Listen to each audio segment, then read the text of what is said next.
I'm standing here with the Marlin Big Mouth. The Marlin have over the last couple of years really become one of my favorite scissors all time. It's perfectly for dry cutting, and it really keeps that softness to the hair. Everything I do is quite seamless. The steel of this scissor is made of ATS 314, and that means that it's specially designed to cut in dry hair.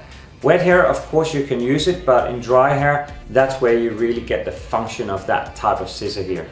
It's made with a leaf blade design, and that means that this design really pushes the hair out. So at any time the hair won't sit on these blades, they will be pushed out. Because of these white shoulders here, it will also at the same time push the hair towards the side. It's quite short in the blade and in the handle, and the reason for this is it's very easy to maneuver around. So when you drive these type of tools, it's so easy to do curves in the hair or to start doing manipulation of your fabric. The main terrain, we have had a presentation earlier, that's a blunt cutting scissor. And the Marlin Big Mouth is a slicing scissor. It's two different ways of cutting hair. So the main terrain is designed for straight line. And as you can see, when I maneuver it in the hair and close it, it just cuts a straight line. If I'm going in with my Marlin, this scissor here will never ever cut a straight line. It's actually the sharpest scissor in the world. But this here will never ever do a straight line. This is designed for cutting in the hair and nothing else than that. So as you've seen, the Marlin is for point cutting, slicing work, etc. If I go into the hair with the Marlin, I can cut very deep into the hair and it will pushes the hair to the side. It won't cut any holes in the hair, and it doesn't take out the weight. Well, it won't cut any holes in the hair. It does take out the weight, but it doesn't take away my design line. That will still be kept. So I can play around with the texture I want to add to the hair as much as I want without changing the hair in the design line. If I'm point cutting the same way as I do with the Marlin, but with a point cutting scissor such as the Viper, that will take out the weight and it will be way more aggressive and won't create those seamless lines. So exact the same haircut will actually start changing just by changing scissor. Because I'm using a Marlin scissor, I allow myself to cut these wefts in the hair, but without taking the weight away. The Marlin is a perfect tool for doing weft and really soft slide cutting.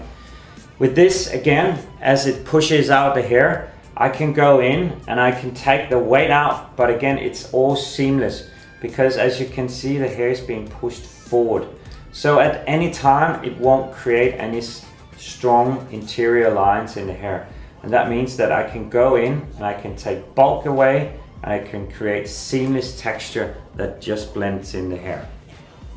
With the Marlin Big Mouth, I can also take hair away at the scalp. I can do what we call a scalp thinning or a scalp texturizing of the hair.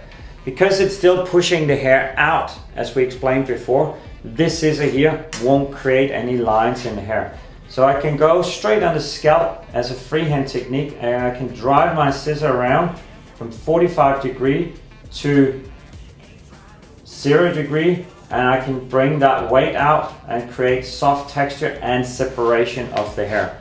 When I'm combing out the hair, you have a lot of hair that has been taking out, but it's all become seamless.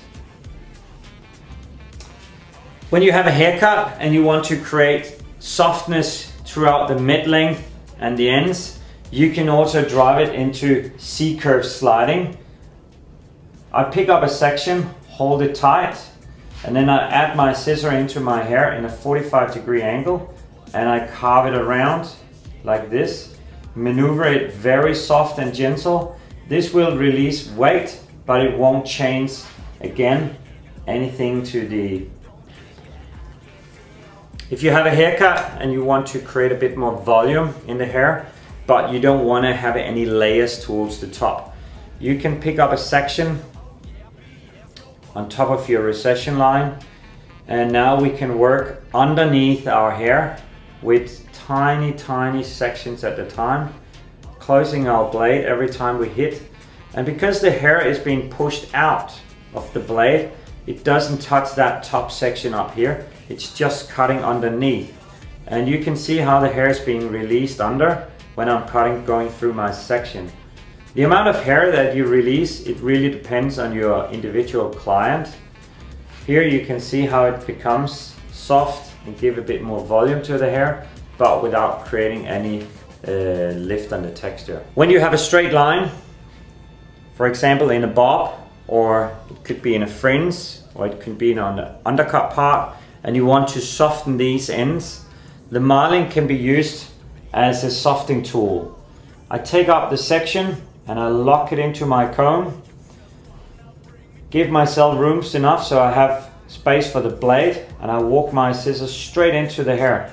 Because this is pushing out the hair, and because it's cutting on the thumb blade, it's only cutting on the inside of the hair. So at any time you won't have any cutting effect on the top section, but everything you take out will be released from the bottom. That means that the hair will sit a bit more soft on the end, and it will also now start to kick inwards. If you want to create texture and separation of your hair on the scalp, but on the top section, so you have that kind of more texturized and more like DIY feeling on the top, what you can do with the Marlin is you can actually drive it straight on the scalp, and you can manipulate it around. So you're going in and you're bringing that separation straight from the scalp towards the mid-length.